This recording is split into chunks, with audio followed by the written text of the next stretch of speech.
June মাস থেকেই দেশব্যাপী শুরু হচ্ছে হামের বিশেষ টিকাদান কর্মসূচি।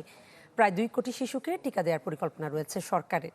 শিশু বিশেষজ্ঞরা বলছেন যে মারাত্মক ছোঁয়াচে এই রোগ নিয়ে অভিভাবকদের হেলাফেলা করার সুযোগ নেই। জিনিয়া কবির সূচনা রিপোর্ট।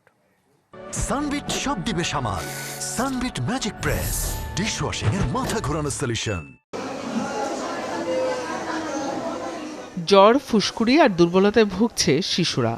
ঢাকা থেকে শুরু করে জেলা শহরের হাসপাতাল সবখানেই বাড়ছে হাম রোগে আক্রান্তের সংখ্যা।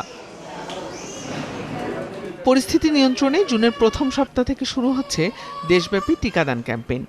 ইপিআই কর্মসূচির আওতায় মজুত আছে প্রায় 3 কোটি 1 লাখ ডোজ টিকা। লক্ষ্য নির্ধারণ করা হয়েছে প্রায় 2 কোটি শিশুকে টিকা দেওয়ার। আশা করি সামনের মাসে ফার্স্ট উইকের মধ্যে একটা মিটিং হবে, সেইখানে ডেট নির্ধারণ হবে। নাইটের মিটিং আমাদের হয়ে গেছে, সেই মিটিংয়ে বলছে অ্যাজ আর্লি অ্যাজ পসিবল। রাজধানীর মহাখালীতে ইপিআই ক্লিনিকে গিয়ে দেখা যায় মঙ্গলবারও হামের টিকা দেয়া হচ্ছে। অভিভাবকরা বলছেন টিকা পেতে কোনো ভোগান্তি হয়নি তাদের। আশেপাশে যেভাবে হাম ছড়াচ্ছে আমি কনফিউশনে ছিলাম যে দিতে পারবো কিনা, কিন্তু এখানে এসে দেখলাম যে না, দিতে পেরেছি। টিকা আছে আর উনি 3টা টিকা দিচ্ছে। বাংলাদেশ টিকাদান কর্মসূচির আওতায় 5 বছরের কম বয়সী শিশুদের এমআর, মিজেলস, রুবেলা অর্থাৎ হামের টিকা দেওয়া হয় এবং প্রথমটি দেওয়া হয় 9 মাস বয়সে এবং দ্বিতীয়টি দেওয়া হয় 15 মাস বয়সে। শিশু বিশেষজ্ঞ চিকিৎসকরা বলছেন এই 2 ডোজ টিকা নিলে সারা জীবন হাম থেকে মুক্ত থাকা সম্ভব।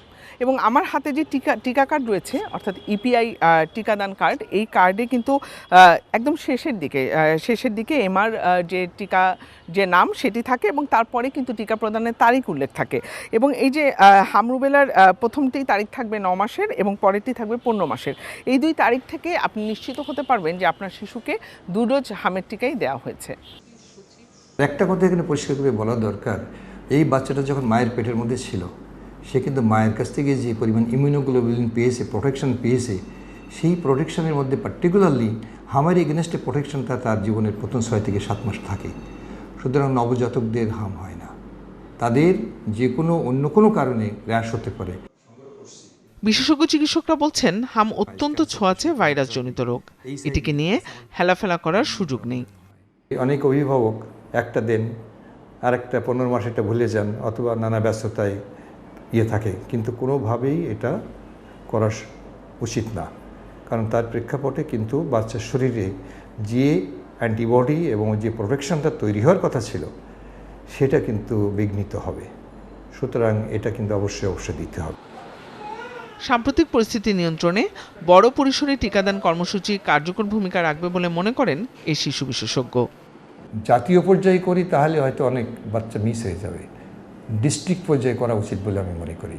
তাহলে হবে কি, ডিস্ট্রিক্টের যে অ্যাডমিনিস্ট্রেশন আছে তাদের পক্ষে তাদের থানাগুলো, তাদের ইউনিয়নগুলো, তাদের পকেটগুলো সেগুলো আইডেন্টিফাই করে তারা এমফ্যাসিস দিয়ে সেখান থেকে সব বাচ্চা, এই বয়সের সব বাচ্চাকে যাতে ভ্যাকসিন দিয়ে দিতে পারে।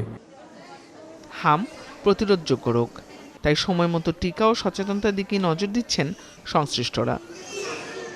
জিনিয়া কবির সূচনা, চ্যানেল 24, ঢাকা।